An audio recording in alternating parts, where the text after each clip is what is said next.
(2021년) 전국 한인연합감리교회 연합새벽기도회 3월 8일 월요일 말씀을 전할 크리센타 밸리 교회 김용근 목사입니다. 저희 교회는 LA 카운티 북쪽의 라 크리센타, 라카냐다, 몬트로스와 글렌데일 북쪽 지역을 크리센타 밸리라고 하는데, 그 지역 중심에서 믿음의 공동체로 모이고 있습니다. 오늘 우리에게 주시는 말씀은 이사야 46장 1절로부터 10절의 말씀입니다. 개정판 성경으로 읽도록 하겠습니다. 벨은 엎드러졌고 느보는 구부러졌도다. 그들의 우상들은 짐승과 가축에게 실렸으니 너희가 떠매고 다니던 그것들이 피곤한 짐승의 무거운 짐이 되었도다. 그들은 구부러졌고 그들은 일제히 엎드러졌으므로 그 짐을 구하여 내지 못하고 자기들도 잡혀갔느니라. 야곱의 집이여, 이스라엘 집에 남은 모든 자여, 내게 들을지어다. 배에서 태어남으로부터 내게 안겼고 태에서 남으로부터 내게 업힌 너희여, 너희가 노년에 이르기까지 내가 그리하겠고 백발이 되기까지 내가 너희를 품을 것이라. 내가 지었은즉 내가 업을 것이요 내가 품고 구하여 내리라. 너희가 나를 누구에게 비기며 누구와 짝하며 누구와 비교하여 서로 같다 하겠느냐.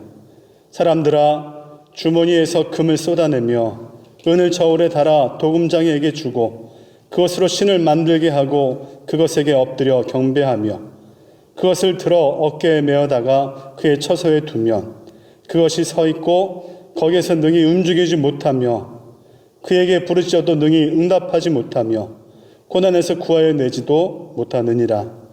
너희 패역한 자들아, 이 일을 기억하고 장부가 되라. 이 일을 마음에 두라. 너희는 옛적 일을 기억하라. 나는 하나님이라. 나 외에 다른 이가 없느니라. 나는 하나님이라. 나 같은 이가 없느니라. 내가 시초부터 종말을 알리며 아직 이루지 아니한 일을 옛적부터 보이고 이르기를 나의 뜻이 설 것이니 내가 나의 모든 기뻐하는 것을 이루리라 하였도다. 아멘. 하나님의 말씀입니다. 지금은 사순절의 시기입니다. 이 시기가 되면 생각나는 광고 문구가 하나 있습니다. 배우 한석규 씨가 나레이션했던 유명한 셀폰 광고입니다. 이 광고의 시작은 바람소리입니다. 바람소리만 남은 대숲에 귀한 분과 함께 조용히 걸어갑니다. 그때 갑작스런 벨소리 때문에 대잎에 앉아있던 나비 한 쌍이 황급히 날아갑니다. 그때 한석규 씨가 이렇게 말하죠. 또 다른 세상을 만날 때는 잠시 꺼두셔도 좋습니다. 꺼두고 멈추는 것은 금식과 단식의 일종입니다. 금식과 단식은 기도와 말씀 묵상 그리고 사랑 나눔과 같이 사순절에 지켜야 할 우리 감리교인들의 전통적인 모습입니다. 우리를 위해서 생명을 던지신 예수님과 함께하는 이 시기에는 다른 것은 잠시 꺼두는 것이 좋겠습니다. 우리를 끝까지 사랑하신 하나님과 함께하는 이 시기에는 다른 것은 잠시 멈추는 것이 좋겠습니다. 사순절을 살고 있는 우리가 함께 무엇을 잠시라도 꺼두고 멈추어야 할까요? 첫 번째, 쓸데없는 일과 쓸모없는 것들은 멈춰도 좋습니다. 사순절을 맞이하며 다들 금식 단식에 참여하고 계실 겁니다. 혹시 무엇을 금식할까, 단식할까 아직 결정하지 못하신 분들이 계신다면 고민 중에 계신 분들이 참조할 만한 좋은 글이 있습니다. 최선의 단식이라는 글의 일부를 소개합니다. 무례한 말을 단식하고 고상한 말을 전달하세요. 불만을 단식하고 감사로 가득 채우세요. 화를 단식하고 온유함과 인내로 가득 채우세요. 비관주의를 단식하고 희망으로 가득 채우세요. 걱정을 단식하고 하나님에 대한 신뢰를 가득 채우세요. 불평을 단식하고 삶의 단순한 기쁨들로 가득 채우세요. 스트레스를 단식하고 기도로 채우세요. 말도 쓸데없는 것들이 있습니다. 감정도 행위도 쓸모없는 일들이 있습니다. 경건함으로 살아가는 사순절에는 자신의 마음과 모습을 잘 살피고 자신의 말과 자신의 감정, 자신의 행위를 분별할 필요가 있습니다. 오늘 주님은 우상을 만드는 일이 우상을 마음에 두는 것이 아무짝에도 쓸모없는 일이라고 말씀하십니다. 오늘 말씀의 1절을 보면 쓸모없는 것들, 스스로 만든 신을 떠매고 다니며 동물에게까지 무거운 짐을 지우고 다니는 한심한 일은 없다고 이야기합니다. 어깨에 메어다가 옮기지 못하면 어디에 있는지도 모를 것들입니다. 7절의 말씀에 보면 부른다고 대답할 것들도 아니라는 거죠. 그런데 어떻게 사람에게 도움이 되겠습니까? 혹시 스스로 움직이지도 못하고 대답도 못하는 돈이 최고의 가치인 줄 알고 주님보다 앞세워서 나의 신으로 섬기고 있다면 멈추어야 합니다. 스스로 우상이 될 수도 있습니다. 하나님의 뜻보다 자신의 이익, 자신의 판단을 앞세우는 사람은 자신을 스스로 우상으로 만드는 사람입니다. 믿는 사람의 집에도 우리의 교회에도 우상이 있을 수 있습니다. 금송아지는 능력의 모세가 지도자가 되고 하나님 아버지가 구름 기둥 불 기둥으로 인도하시고 보호하시는 그때 그 자리에서 만들었습니다. 그래서 우리 교회와 우리는 세밀하게 자신의 마음을 살피며 날마다 더욱 조심해야 합니다. 쓸데없는 일과 쓸모없는 것을 구분할 줄 아는 사람, 가치의 차이를 아는 사람을 어른이라고 합니다. 어린아이들은 가치를 바르게 구분하지 못합니다. 그래서 종종 가치 있는 지폐 달러보다 가치가 낮은 동전, 쿼러 같은 것들을 택할 때가 있습니다. 오늘 주님은 8절 말씀에서 이 일을 기억하고 이런 모습이 있음을 살피고 장부가 되라, 어른이 되어라 라고 말씀하십니다. 그리고 이 일을 마음에 두고 마음을 살피고 살라고 이야기하죠. 이 사순절에 주님 앞에 선 우리는 자신의 마음과 모습을 잘 살펴야 하겠습니다. 스스로 만든 우상을 섬기거나 자기 스스로가 주님보다 더 가치 있다고 생각하거나 혹시라도 쓸데없는 일에 쓸모없는 것에 마음을 빼앗기거나 관심을 두고 있는 것이 있다면 과감하게 꺼버리고 어른으로 살아가는 우리 모두가 되시기를 간절히 기원합니다. 두 번째, 하늘아버지 하나님의 사랑을 의심하는 마음은 잠시 꺼두어도 좋습니다. 이사야의 기록은 나라가 완전히 망했을 때, 바벨론의 포로가 되어 끌려갔을 때 그때 기록을 마칩니다. 그때 사람들은 완전한 절망 가운데 있었습니다. 현재에 대한 기쁨이 없습니다. 미래에 대한 희망이나 소망이 없습니다. 하나님께 버림받았다는 생각 속에서 하나님의 말씀과 약속에 대한 의심과 불신의 삶을 살았습니다. 오늘 우리의 모습과 비슷합니다. 코비드-19으로 인한 팬데믹의 상황이 잠깐이면 끝날 줄 알았습니다. 근데 벌써 만 1년이 넘어갑니다. 사회적 거리두기, 자가격리, 마스크 쓰고 다니기, 이런 이상한 단어들이 우리의 일상이 되었습니다.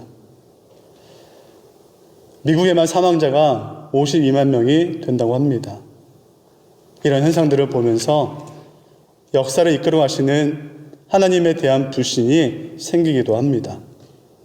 새하늘과 새 땅이라는 창조 회복의 약속에 대해서 의심이 생길 때도 있습니다. 이런 때를 살고 있는 우리들은 이사야를 통해 외치시는 하나님의 사랑을 더욱 마음에 담아야 합니다. 무엇보다 하나님의 사랑을 의심하는 생각은 멈추어야 합니다. 이사야서에만 나오는 단어가 있습니다. 하나님의 슬픔이라는 단어입니다.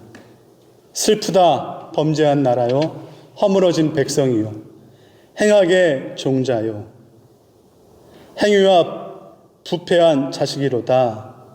이사야 1장 4절에 이사야 예언은 이렇게 시작합니다. 거역한 자식, 행위가 부패한 자식. 그래서 그 자식들을 향한 슬픔의 마음을 간직한 부모의 마음, 부모의 말씀으로 시작하는 것이 이사야의 모습이라는 겁니다. 이사야서에는 총 5번의 슬프다고 이야기하시는 하나님의 마음이 담겨 있습니다. 오늘 본문 3절과 4절에서는 모든 사람은 당신이 안았고 업었고 품고 키운 자식, 자녀라고 이야기합니다. 하나님은 당신이 우리의 아버지이시며 어머니라고 말씀하고 계십니다. 세상 살면서 가장 힘들고 외로울 때면 부모님이 생각납니다. 품에 안고 등에 업고 가슴으로 품고 키워주신 부모님의 조건 없는 그 사랑을 생각할 때 그 어디에서도 얻을 수 없는 위로와 힘을 얻기 때문입니다. 힘든 시간이나 현실을 만날 때 사랑을 의심하면 더욱 힘이 듭니다. 어려운 세상살이를 살아가는 우리는 부모 대신 하나님의 사랑을 의심하는 생각만큼은 멈추어야 합니다. 세 번째, 하나님의 약속에 대한 걱정은 꺼두어야 합니다. 이사야는 전체가 66장으로 되어 있습니다. 그래서 이사야를 볼 때 성경 66권의 입장에서 성경 66권을 축소해 놓은 것으로 해석해서 보라는 그런 권면의 말이 있습니다. 앞부분 39장까지는 돌아오라고 말씀하시는 주님의 말씀을 흘려버린 이스라엘에 대한 하나님의 심판과 징벌의 이야기가 구약 39권의 내용과 유사합니다. 뒷부분 40장부터 66장까지 이어지는 이야기는 총 27장에 해당하는 신약의 내용과 비슷하죠. 우리를 사랑하시고 인도하시는 하나님과 우리를 구원하실 메시아에 대한 그 내용으로 기록되어 있습니다. 39장 심판과 징벌로 끝나는 것이 이사야의 이야기, 하나님의 말씀이 아니라는 겁니다. 39장에서 멈추는 것이 아니라 40장으로 이어지며 세상을 구원할 메시아, 새하늘과 새 땅을 완성시키시는 하나님의 계획, 약속을 이야기하는 것이 이사야의 책입니다. 주님의 계획은, 주님의 뜻은 벌 주고 심판하는 것으로 끝이 아니라는 겁니다. 사랑이며 회복이며 위로입니다. 새하늘과 새 땅에 대한 완성의 약속입니다. 오늘 하나님은 우리에게 옛 정리를 기억하라 라고 말씀하십니다. 역사 속에서 지금까지 이루며 오셨던 주님의 일하심을 기억하라는 말입니다. 우리는 이사야와 예레미야를 통하여 주신 약속의 말씀이 역사 속에서 실제로 이루어졌다는 것을 이미 알고 있습니다. 70년 뒤의 회복을 이야기하셨는데 예루살렘 성전의 재건이 말씀하신 대로 70년 뒤에, 파괴된 사건이 지나고 70년 뒤에 성전 재건의 완성이 있었습니다. 이스라엘 포로들이 끌려가고 70년 뒤에 다시 돌아옴의 역사가 있게 됐죠. 사건이 역사 속에서 반드시 이루어졌다는 사실을 우리는 알고 있습니다. 내가 믿지 않는다고 해서 하나님의 역사가 멈추지 않습니다. 내가 믿지 않는다고 해서 하나님의 뜻이 사라지지 않습니다. 약속을 믿지 않거나 안 이루어질까 염려하는 것은 쓸데없는 일입니다. 오늘 본문의 46장 10절로부터 11절 하나님의 말씀입니다. 내가 시초부터 종말을 알리며 내가 이루지 아니한 일을 옛적부터 보이고 이르기를 나의 뜻이 설 것이니 내가 나의 모든 기뻐하는 것을 이루리라 하였노라. 내가 동쪽에서 사나운 날짐승을 부르며 먼 나라에서 나의 뜻을 이룰 사람을 부를 것이라. 내가 말하였은즉 반드시 이룰 것이요 계획하였은즉 반드시 시행하리라. 하나님의 말씀입니다. 내가 말하였은즉 반드시 이룰 것이요 계획하였은즉 반드시 시행하리라. 역사 속에서 실제로 이 말씀이 이루어진 것을 우리는 알고 있습니다. 예수 그리스도입니다. 예수님을 통하여 하나님의 능력이, 하나님의 사랑이, 하나님의 일하심이 증명되었습니다. 예수님은 이사야 61장 1절의 말씀을 읽으면서 당신의 공생애의 사역을 시작합니다. 주 여호와의 영이 내게 내리셨으니 이는 여호와께서 내게 기름을 부으사 가난한 자에게 아름다운 소식을 전하게 하려 하십니다. 나를 보내사 마음이 상한 자를 고치며 포로된 자에게 자유를, 갇힌 자에게 노임을 선포하며. 이것 때문에 이 복음을 증거하려고 이 땅에 오셨다고 예수님은 말씀합니다. 아우구스티누스는 이사야를 제5복음서, 예수님의 나타나심, 예수님의 일하심, 예수님의 승천과 다시 오심을 증거하는 제5복음서라고 얘기했습니다. 신우의 목사님이란 분은 예수님의 지문이 찍힌 책이라고도 표현했습니다. 사순절 동안 이사야의 말씀을 우리가 함께 묵상할 때 사랑과 약속의 증거이신 예수님을 만날 수 있습니다.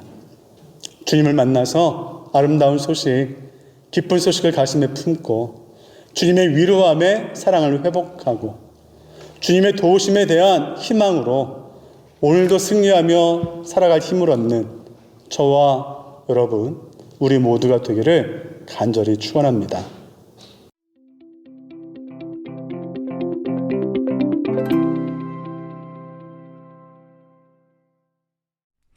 하늘에 계신 우리 아버지여, 이름이 거룩히 여김을 받으시오며 나라의 임하옵시며 뜻이 하늘에서 이룬 것 같이 땅에서도 이루어지이다. 오늘날 우리에게 일용할 양식을 주옵시고 우리가 우리에게 죄진 자를 사하여 준 것 같이 우리 죄를 사하여 주옵시고 우리를 시험에 들게 하지 마옵시고 다만 악에서 구하옵소서. 대개 나라와 권세와 영광이 아버지께 영원히 있사옵나이다. 아멘.